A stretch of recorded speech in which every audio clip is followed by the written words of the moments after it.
Hello and welcome to Never Mind the Dam Busters, the podcast that explores the rich, complex and often controversial history of RAF Bomber Command during the Second World War. I'm Jane Gulliford-Lowes and I'm joined by my co-host James Jefferies as we go beyond the popular histories, the myths and the legends to uncover the untold stories, strategic dilemmas and moral complexities behind one of the most powerful and debated aspects of the Second World War. In each episode, we'll delve into the operations that defined a generation, the commanders and crews who shaped the war from above, the technology that changed the course of the air war, and the legacy they left behind, one that still stirs debate to this day. Never Mind the Dam Busters isn't just about bombs and bombers, it's about people, politics, and the profound impact of air power on the course of modern history. So join us as we navigate the skies of the past and challenge what you think you know about Bomber Command. So, how are you, James, and how has your week been? I'm good. Yeah, I love that intro, by the way. Absolutely. That's good, isn't it? Fascinating, isn't it? Yeah. Excelled myself there, I think. Yeah. I'm going to have to up my game in the next script, aren't I? What have I been doing? I've just finished a massive batch of marking, and that's the end of my assistant lecturing at Essex. After 4 years, I've decided to, stop and go on to other pastures and finish the PhD.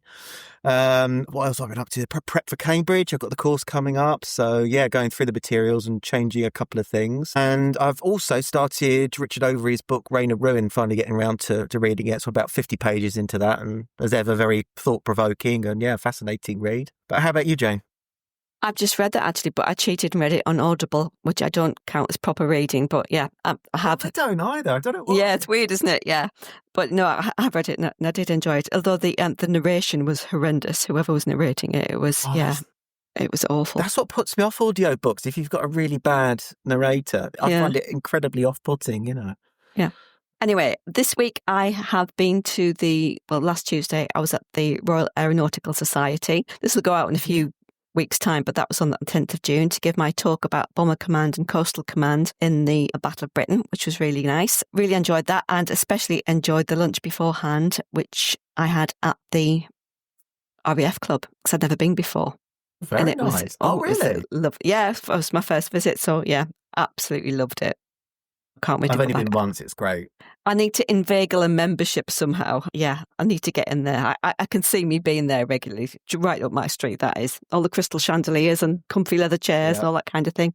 It was beautiful. The painting, the library as well, and the park. Yeah, and, God, yeah. So it was just gorgeous. Really, really gorgeous. Loved it. Anyway, right, shall we crack on then? Yes. So on this week's episode, we are delighted to be joined by Stuart Green. Born in Coventry, Stuart has a long history in the aviation industry, 35 years, I believe, including as a flying instructor. And Stuart's father was in RAF Bomber Command as a navigator, flying in Wellingtons and Stirlings, and took part in some very famous and historic operations, which we're going to be discussing today. And it really is quite an incredible story. But Stuart, welcome to the pod. Thank you. Good evening. It's a pleasure to be here to share my dad's story. Thanks so much for joining us this evening, Stuart. Can you begin by telling us a little bit about your father and his early life and how he came to join the RAF? Because he grew up in Coventry, didn't he? That's correct. He was born on 15th of June 1920, and actually he died on his birthday 49 years ago yesterday. So he died on his 56th birthday. Was educated at Bablake School. He started out embarking on a career as a pharmacist because we had a small pharmacy business. We had four pharmacy shops and a camera shop in the basement of our flagship pharmacy, and we had a warehouse, a pharmaceutical warehouse in Coventry at the time that the war broke out. So that he just started training at Leicester School of Pharmacy when he then was called up and he chose to join the Royal Air Force. Was initially in the Royal Air Force Volunteer Reserve, and after a period of inactivity, he was signed up on the 30th of September 1940 and actually joined up at RAF Cardington near Bedford, famous for the enormous hangars which house the Airlander airship. But he wanted to be a pilot, but he was colourblind. and then was selected for Navigator. I think he was quite good at maths as well, which helped. So September 40, he after that period of time in Bedfordshire at Cardington, he then is sent down to Devon, to the Torquay area, and he's billeted at the Turak Hotel in Torquay, which is still there. I visited it for the first time a couple of years ago.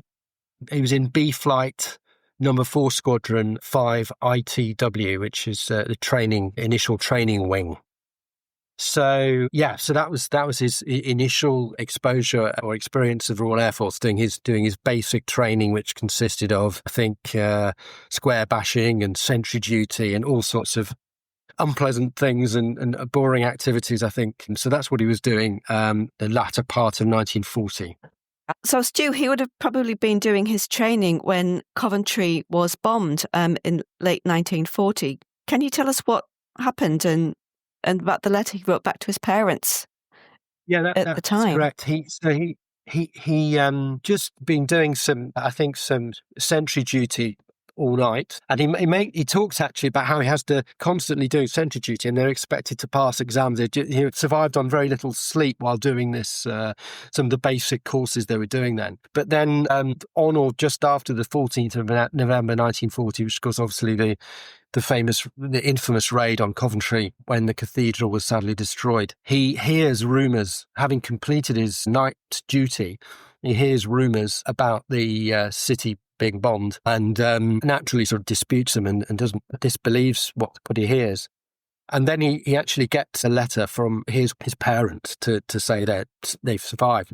But he wrote this incredible letter, and bearing in mind he was only 20 at the time, it's really mature beyond his years, and it's really interesting because he almost turns the parent-child thing on his head, because he's really reassuring his father about what's to come. And I can read a bit to you if you like.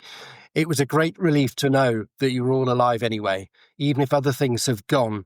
Very few people will have anything left after this war, and if we manage to get away with our lives, we can consider ourselves lucky anyway.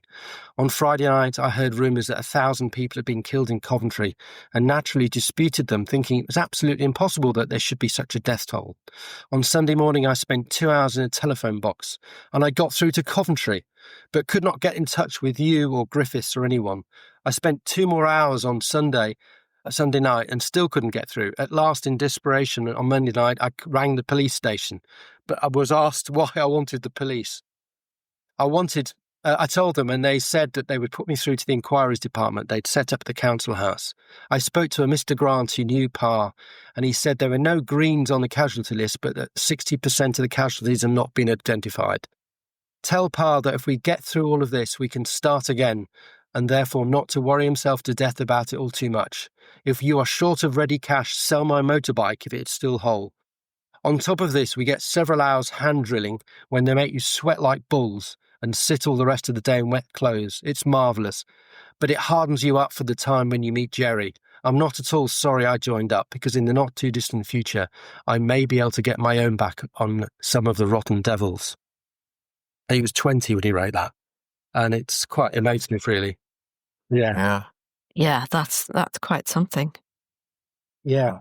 So then, having continued through to December, he then is sent over to Canada for his airborne training, and he's one of, I think it's 131,000 or so RAF personnel that were trained in Canada, and he was stationed in the Picton area between Toronto and Kingston, along the sort of St. Lawrence River. His training took place in the Anson and the ferry battle. The Anson, I don't know whether you know this, but the Anson was the RAF's first aircraft to have a retractable undercarriage. Anyway, flew in the mighty Anson. I love an Anson. And I've got some great photographs of him doing his practicing with a sextant while he's in Canada. And he wrote an amazing telegram back to my grandparents, just, again, telling them to sort of keep smiling and saying he won't be back for his birthday. Then he returned to the UK in July 41, and then was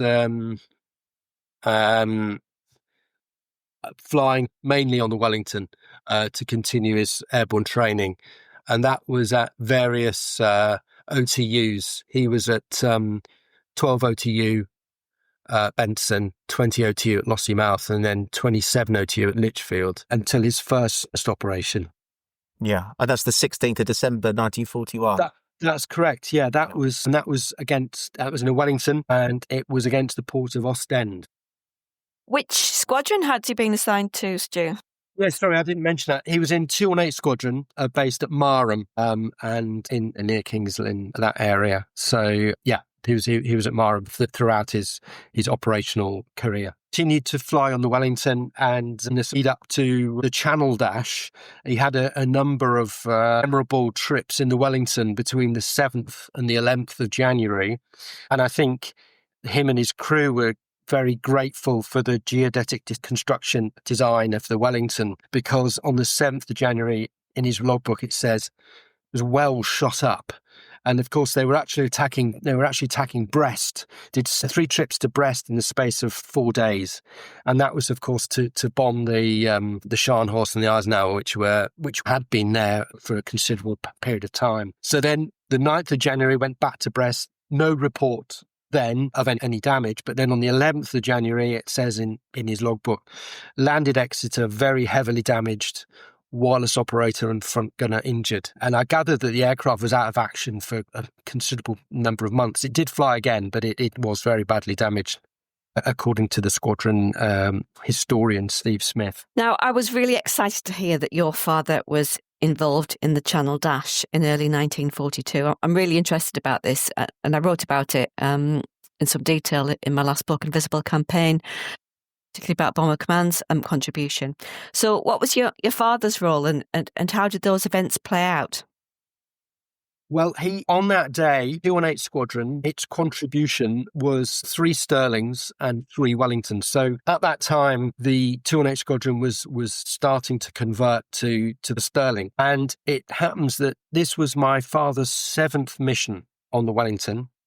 And it turns out it was actually the squadron's final operation using the Wellington. And that particular night, 2 of the Wellingtons failed to get airborne. And then my father's Wellington had a hydraulic failure in the front turret. So they had to come back. And then after a hasty repair, they got airborne again about an hour and 45 minutes later. They were in the second wave, and they took off at 1450 hours and were airborne for 4 hours and 55 minutes. And in the ORB, it actually describes that when the crew are obviously interviewed post mission, they talk about coming down at sort of 300 feet amongst the clouds. I think the weather was really bad. Obviously, as you know, the Germans deliberately chose bad weather in order to carry out the operation. And interestingly, my dad's best friend, a fellow navigator, a guy called Pip Gales, was on one of the squadron Stirlings, and they encountered some Me-110s, and I've got the combat report for that, and they claim to have shot down one of these Me-110s. It's amazing. It was actually filed by Pip Gales, this particular report. Later that year, gets mentioned in dispatches for going back into a burning aeroplane when they crash landed back at base, and he saved a couple of people's lives, even though he was very badly injured himself. And then sadly, Pip went on to die in the Stirling in September 1942, and his aircraft is still missing. So, Gosh, never been found. And my dad talks about him subsequent. what was your father's squadron's actual role in the Channel Dash then? What were they actually tasked to do? I'm not entirely sure, but I think they just were tasked to bomb it. As you know, it was part of Operation Fuller, and even though we knew this was going to happen, I understand that there was a massive intelligence failure, and it led to the ships being undetected for some 12 hours, I believe. So I think they were just trying to inflict as much damage as possible. As I mentioned, they were in the second wave. So I haven't managed to find out more if there was a more specific role that they had, other than just try to stop them. But remember listening to your the podcast that you did about this, and I was very interested to know mines laid by Bomber Command actually did stop the Scharnhorst, and I gather it was stationary for quite some time, but it got going again, didn't it? Eventually, it did. Yes, it was sitting there, a sitting duck, and no one took advantage of that. But never mind. No, I often imagine what it must have been like to be on the German Navy on that. The crewmen on that ship trying to get it going again, and they did it. Yeah, it must have been a bit scary. Yeah. Yes. Yeah, definitely. Now, your father was also involved in something of a secret operation to bomb the Skoda factory just a couple of months later, wasn't he? I'm quite intrigued to know a little bit more about that. Yeah. So interestingly, this is amazing sort of timing. His father's buried in Coventry, just in a village just outside Coventry called Stoneleigh in Warwickshire. And in Leamington Spa, there's a memorial to 7 Czech resistance fighters who died in a church in Prague, having assassinated Reinhard Yes, anthropoid. Yeah. And my dad has a connection with that because this particular mission, which was Operation Cannonberry, codename Operation Cannonberry, was launched at the request of the Czech government in exile, who were under pressure from the Russian High Commission in exile in London because the Skoda factory was making tanks for the German army, and these tanks were being used against the Russians. And so the Czech government in exile under Beneš approached the Royal Air Force and said, would you bomb the Skoda factory? And the mission took place on the 25th, 26th of April, 42. There was just 6 Stirlings involved. It was the first and I believe only mission undertaken by Bomber Command where they were supported on the ground by Czech resistance. And at least 2 of these men, of that 7, and the most famous, Jan Kubis and Josef Gabček, were actually involved in supporting my father's mission. Now, interestingly, again, they were supposed to use the Rebecca Eureka transmitter and receiver devices. The Rebecca was the airborne receiver, and the Eureka was the ground transmitter. And I believe that was going to be the first time it was going to be used. However, German intelligence got wind of the plan, and the transmitter was captured. And there was doubt about whether the operation should still go ahead. But in the end, they decided to still go ahead, and the Czech resistance guys actually lit fires around the Skoda factory. And in my dad's case, they dropped their bombs from 2,000 feet. I think one of the other Stirlings actually dropped their bombs even much lower than that. It happened to be my dad's longest mission. It was 8 hours, 34 minutes. And one of the Stirlings was shot down on the way. As I say, I only found out through our squadron historian about 10 years ago that this was a secret mission to bomb the Skoda factory. So coming back to yesterday, Jan Kubis and Josef Gabček actually died on the 18th of June in that church. And there was a ceremony in Leamington Spa yesterday, which I actually attended before I went to see my dad's grave. And these 7 men are hailed as heroes. So I didn't know, having lived in the area all those years, I only found out 3 years ago on the 80th anniversary that my dad had a connection with that memorial. And wow. I also was invited 3 years ago on the 80th anniversary to a special showing in the Czech embassy of a Czech language film called Attentat, which is the story of Heydrich. And it's the only film of these stories, because Anthropoid is another one, that features a 5-minute clip on a piece on the bombing of the Skoda factory. So it's only 5 minutes, but I went along to see it 3 years ago for the first time. So that was a great honour to be able to do that. Gosh, this is incredible. What a story, what a career. Yeah. So I believe your father had Sorry, Jay, I just interrupted you.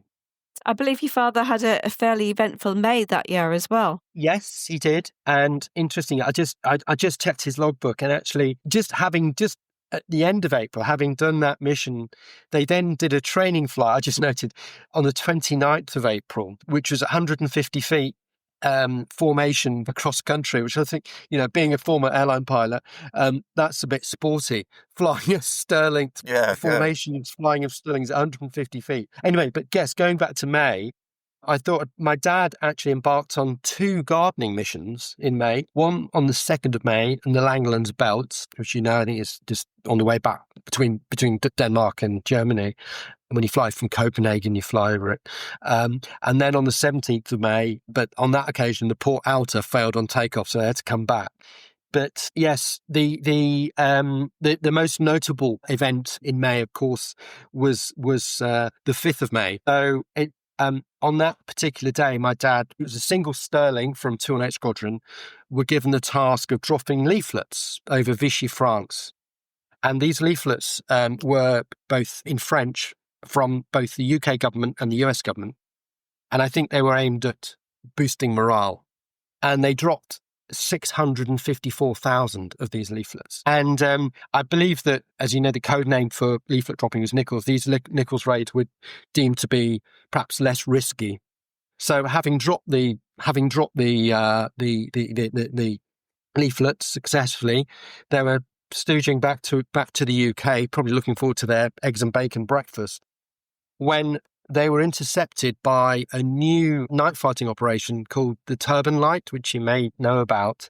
It consisted of 2 aeroplanes, a Havoc, appropriately named, as it turned out, and a Hurricane. And the Havoc had some basic radar kit on it, I believe, and the front end had been adapted, so it had a huge searchlight in the front.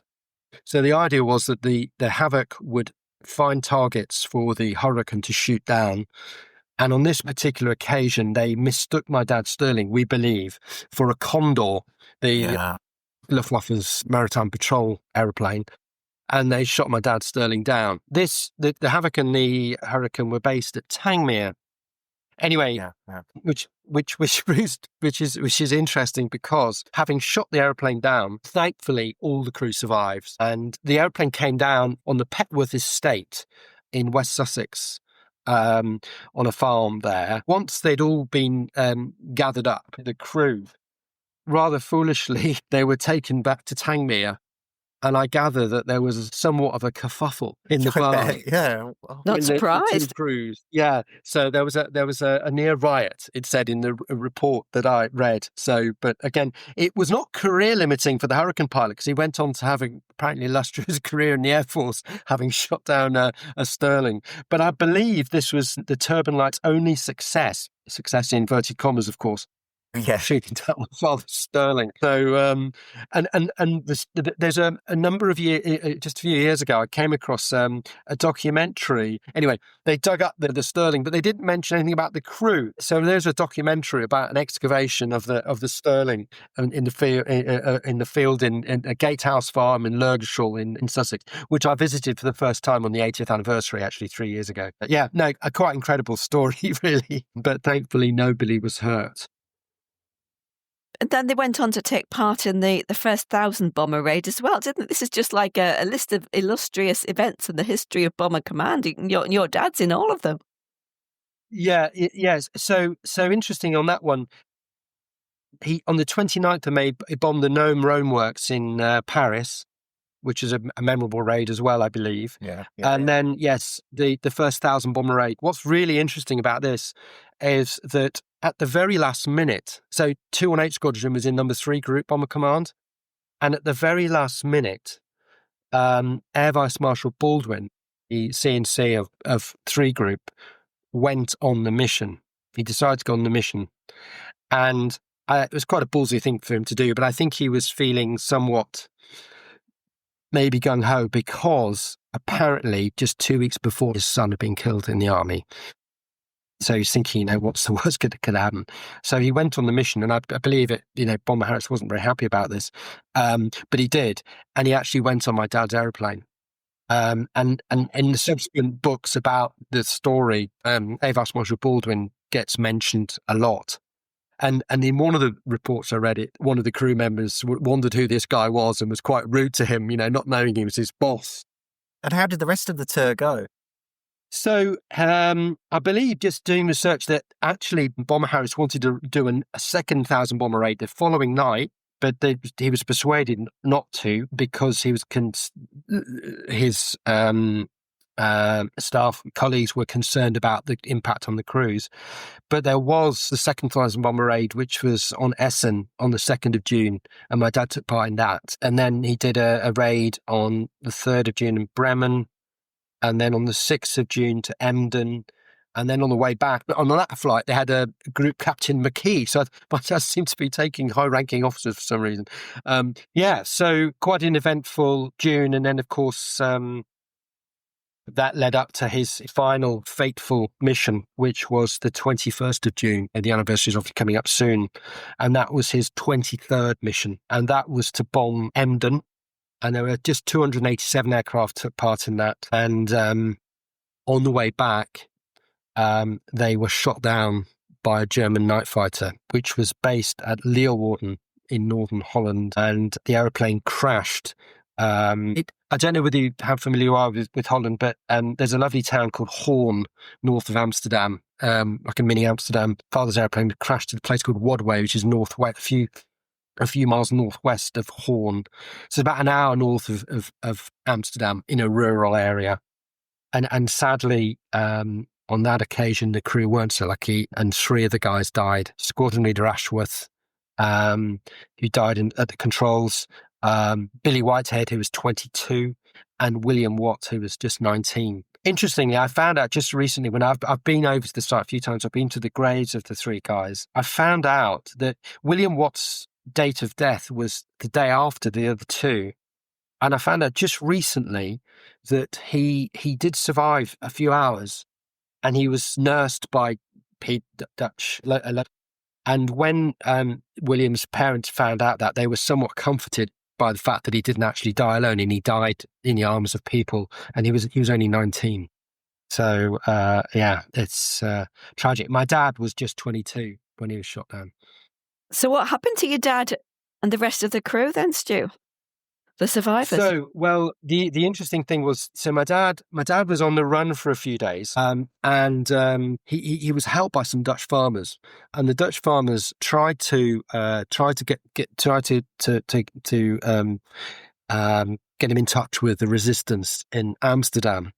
However, he was captured. He was actually betrayed, as it turned out, by a relative of the local mayor who used to pay people to divulge information, apparently about down crew and resistance activity, etc., etc.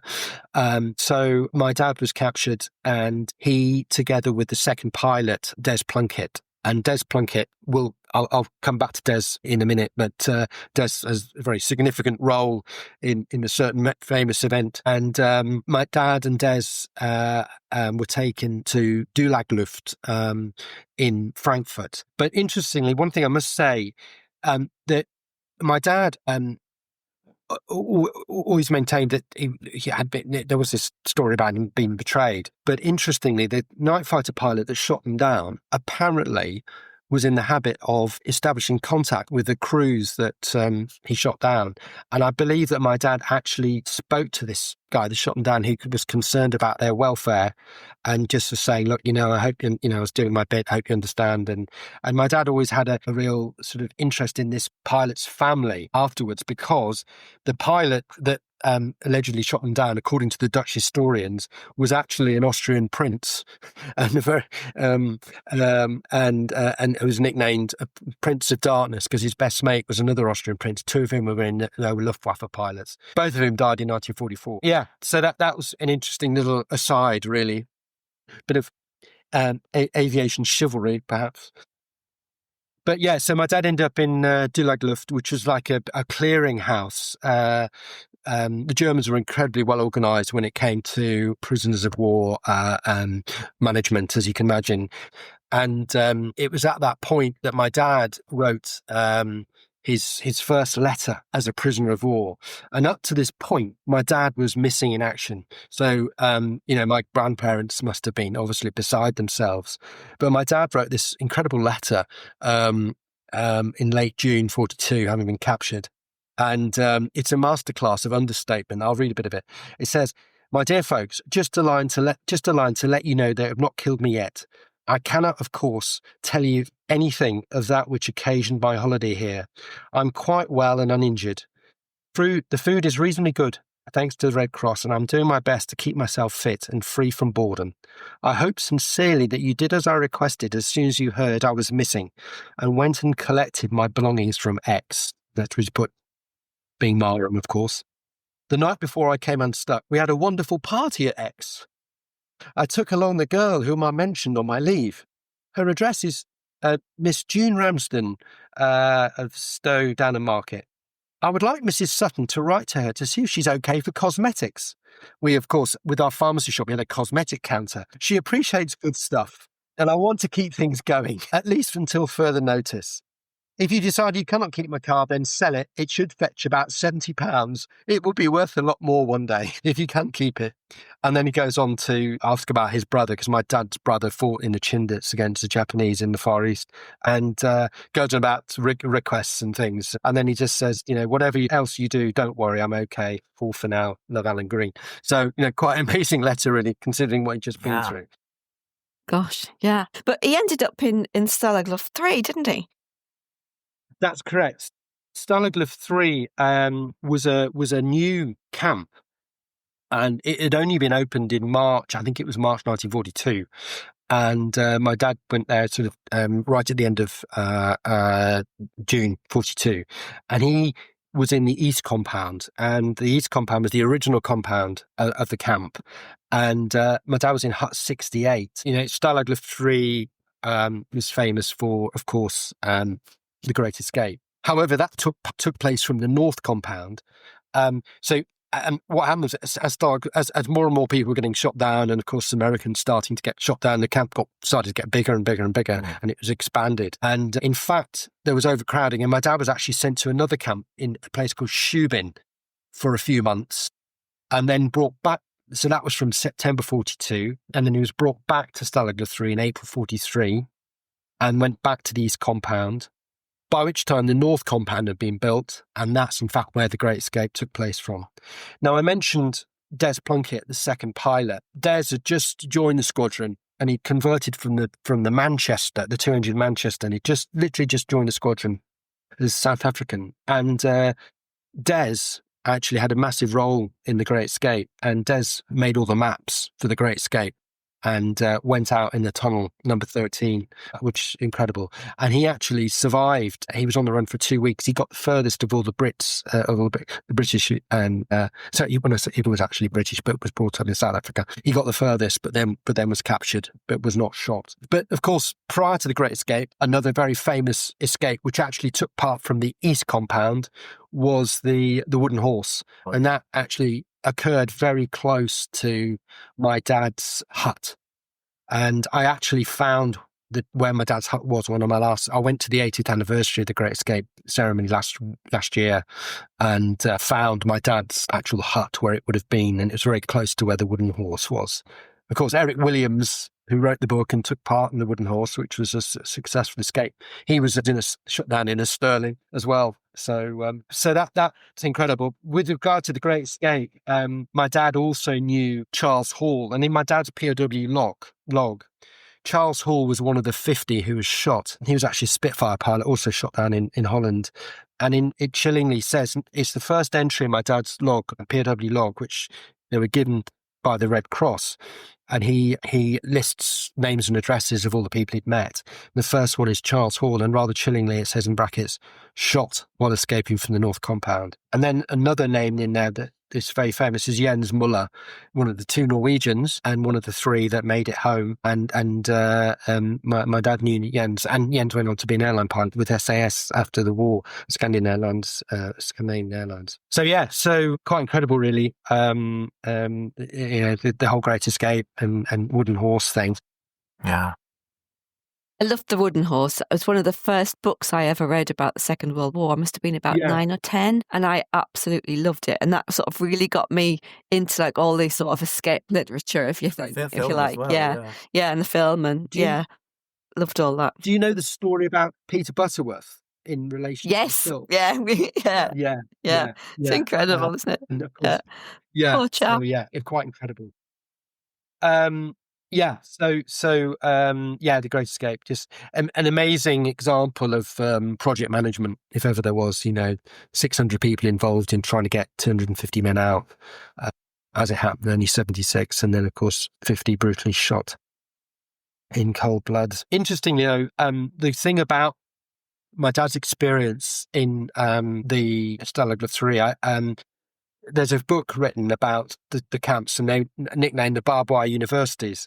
And it's because, obviously, as we know with Bomber Command, we know this was really elite personnel, these guys that were flying, and they were very clever, and there were all sorts of occupations represented.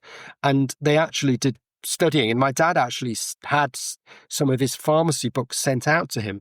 And in one of them, I hadn't realised until recently, that it's got a Stalag Luft 3 stamp in it saying geprüft, which means approved. I never realised. And they were very resourceful. They did all sorts of things, like they did plays, they did sport, they did rugby internationals, football internationals. But there was also a real dark side. And in fact, my dad talks about that. And he goes on to say one bit, he says, "What to me is the most obnoxious is the waste of valuable time. Life is short enough without spending years in such places as these. However, I'm exceedingly lucky to be able to look forward to after the war," after, in inverted commas. So I think he recognised that he was incredibly fortunate to have survived 2 bailouts. When you consider, as we well know, how many thousands of his colleagues died. He talks in another letter about on hearing the news about his best friend Pip, and saying he was like the finest of men, and they were dating 2 sisters. And as I say, Pip's grave's never been found, sadly, although he's obviously on the memorial at Runnymede. And your father took part in the Long March as well, didn't he? At the end of That's the war, correct, towards the end of the war. So that's in January 45, the Germans realised the game was up, and they recognised that they had all these thousands of prisoners, and the Russians were advancing from the east rapidly. And I think the decision was taken at the very last minute to 4th March, 80,000 or so prisoners of war, a lot of whom would have probably been Bomber Command people like my dad. Obviously, there were other forces, Army and Navy people too, but a lot of Air Force people. The reason for this is that the Germans thought that these prisoners might be useful for a negotiation with the Americans and the British. So very, very short notice. I think they were literally given an hour or two's notice, and they did it by sort of compound. And my dad left on the 28th of January, and apparently it was the worst winter in Germany, and in fact the worst winter in Northern Europe for 50 years. It was really, really terrible conditions. And my dad had to march. The group, there was about 10,000 of them that marched from Stalag Luft 3. They marched about 125 kilometres, and they slept rough in churches, in barns, in schools, in stables. And quite a lot of them didn't make it because they weren't in great shape, because obviously it hadn't been eaten properly. And some also died as a result of friendly fire, unfortunately. But my dad survived that and ended up in a place called Bremberg in Germany. And then they were put onto cattle trucks. And I think it was standing room only. They were crammed into these cattle trucks. And they were very slow moving, apparently. And I think they didn't like the idea of being in slow-moving potential targets for the RAF and for the Allies. But they, of course, had no choice. And then my dad ended up in a place called Luckenwald, and that's a town about 60 kilometres south of Berlin. And then the Germans' plan in relation to these particular prisoners didn't work, because the Russians took over the camp on the 22nd of April. And at first it was all very euphoric when the Russian army arrived and liberated them, inverted commas. But then it turned somewhat sour, the atmosphere, because the Russians wanted the British to hand over all the Cossack POWs that had been taken prisoner. Of course, they'd all fought for the Germans. And I think when you read the records and the accounts, that a lot, having survived all of this, obviously in the case of people who survived the Great Escape, they thought they were going to end up in Russia. But then eventually the Cossacks were handed over against their will, unfortunately. And I believe that they were all executed. And so they didn't want to go back to Russia for obvious reasons. And then eventually my dad was handed over on the 12th of May together with his colleagues. And then he eventually left the camp on the 12th of May and then was taken up to Brussels for some R&R. And then on the 25th of May, he flew home as part of Operation Exodus and went to Cosford, where he was interviewed by MI9. I've got his interview, his liberation questionnaire, because obviously they wanted to make sure that all the prisoners were genuine. I believe he was 8 stone when he was eventually got home back to Coventry. Good grief. 11 or 12, so he'd lost a lot of weight. Yeah. But, he was lucky to survive, really. So, that was the end of his war. Meanwhile, his brother was still fighting the Japanese in the Far East. It's been a remarkable journey of discovery since I started the research. It really, really is. Years ago. Yeah, and the things that you mentioned, you've got the Channel Dash, you've got the Skoda Factory, you've got the Friendly Fire incident, then you've got Stalag Luft 3, you've got the Great Escape, the Wooden Halls, the Long March. I just wanted to ask, is there anything, do you want to share something about this research process? Yeah, I must tell you something. Yeah, I must tell you. So how it all happened. So I wish I'd started this research a lot sooner. So I started it in 2011, and I said to my kids, "Right, we're going to go to Poland to see where your grandfather was a prisoner of war." So off we went. There just so happened to be a documentary being filmed, and there were 3 POWs there, all of whom have now passed away. One of them was Charles Clark, the former head of the POW Association. Another guy was a guy called Alfie Fripp, who was one of the 39ers shot down in a Blenheim. And they talked to me, which is great. It was fantastic. My daughter, who was in year 6 at the time, so she was 11, I think. Her teacher was really into sort of World War II history, and he said, "Right, I want you, Isabel, I'd like you to do a talk on a World War II aeroplane." So I said, "Right, you're going to have to do it on the Stirling." No one knows about the Stirling. So something made me Google the registration of the aeroplane, and it produced a picture of this memorial about which I knew nothing. And it looked very new. So I immediately got onto the website, obviously, and I said, "Look, you might like to know my dad was the navigator on that." So sort of invited over. We flew to Amsterdam and we met by our contact. And rather than going to the site first, we were taken to the local town hall for a cup of coffee. So we walk into this room and there's a civic reception waiting for us. The mayor, the local press and everything. And it turned out the memorial had only been built 18 months before. And we were the first relatives of any of the crew to visit the memorial. So it was all very special, very overwhelming, as you can imagine. And the mayor said some lovely things about Bomber Command, about their sacrifice and Operation Man, etc., etc. Then they talked to one sort of local person, said how the memorial came about. And it was actually thanks to a lady witness, a lady called Tiny de Boer, who was 16 when this Stirling came down in this field next to her house, and she was traumatized by what she saw. And she vowed to get this crew commemorated. It took her a very long time, but anyway, she did. A historian was talking about the story and saying how my dad was separated from the rest of the crew, and he told me that he was being helped by Dutch farmers. Next minute, this guy stands up. He couldn't speak. It's a very rural area, so not many people speaking English. And this Dutch farmer, who's the son of the farmer that helped my dad, he stands up. And the historian says, "Well, when your father was eventually captured, the farmers found his parachute, which they turned into a wedding dress. But they kept in the family bits of my dad's parachute harness." So next minute, this guy, this Dutch farmer chap, the son of the person who helped my dad, has only got bits of my dad's parachute in his hand, which he gives to me. Good, correct. I cannot tell you how emotional that was. Yeah. I just completely lost the plot. And my 2 sons were thinking, "What?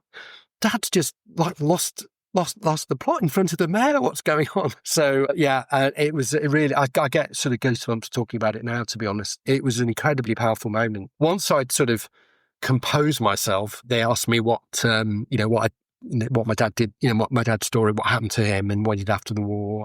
Then off we went to the memorial, took some photographs, and then I never forget, there was another guy who came out on his bike and he said, I used to live in that farmhouse over there. I remember the dogfight when the bomber was shot down. And some other witnesses told me that the sequence of the people bailing out, and they think that my dad was one of the last to bail out from where he actually landed. They showed me where he approximately landed. Anyway, this guy said, yes, I was in this farmhouse and I remember, and then a cannon shell came through the window. So my dad put me in the basement of our house, but I often cycle past this memorial and think about those men that died here. Yeah, I mean, I've been back several times, as you can imagine. So I've got this connection with this part of Holland. When I went on a subsequent visit, they gave me a bit more parachute. They actually gave me the actual harness rather than the buckles, because the farmer said he was retired now and he'd been using it to support his animal feed bucket. He said, well, I don't need this anymore, so you can have this. This is the harness. So just amazing, really, to have that is incredible. And yeah, so I've been back. I went back for the 80th anniversary, something I just felt I needed to go, and I just went with a friend for the day. And the 3 crew who died, there's 250 RAF crew buried in a place called Bergen on the coast, on the west coast. I don't think they get many visitors these days. I just felt I needed to go, pay respects. It's difficult to stand there and look at the graves and think, how come you didn't make it and my dad did? Yeah. It's mind-blowing, actually. Yeah. Gosh, Stu, that's been absolutely fantastic. We're running out of time now, but what a story, and what just an incredible set of circumstances. Thank you so much for sharing your father's story with us. I'm sure our listeners will really, really enjoy that. It's a real part of Bomber Command history, isn't it? Mm. So, coming up on Never Mind the Dam Busters, we'll be talking to one of our favourite people, Paul Woodidge, who many of you will know from his fabulous YouTube show, UW2 TV. Paul is going to be talking about bombing during the Normandy campaign, and particularly Omaha Beach, I think, and we're so excited to have him on the show. It's a huge thank you to all our listeners worldwide for tuning in, especially our newest listeners from Norway. We've acquired a fair few Norwegian listeners following the last episode on Series 2, when we spoke to Håkon Vinje from the Norwegian War Graves Department. Tusen takk. If you're enjoying the show, we'd love it if you could leave us a review or a star rating on your favourite podcast platform. It really helps other like-minded people find us. If you'd like to help us to continue to produce great content, you can support the show by becoming a subscriber for just £2.40 or $3 per month. Just hit the link in the show notes or visit nevermindthedambusters.buzzsprout.com. Please do come join the conversation in our Facebook discussion group and follow us on social media. See you all again next week. Thanks for listening. Bye.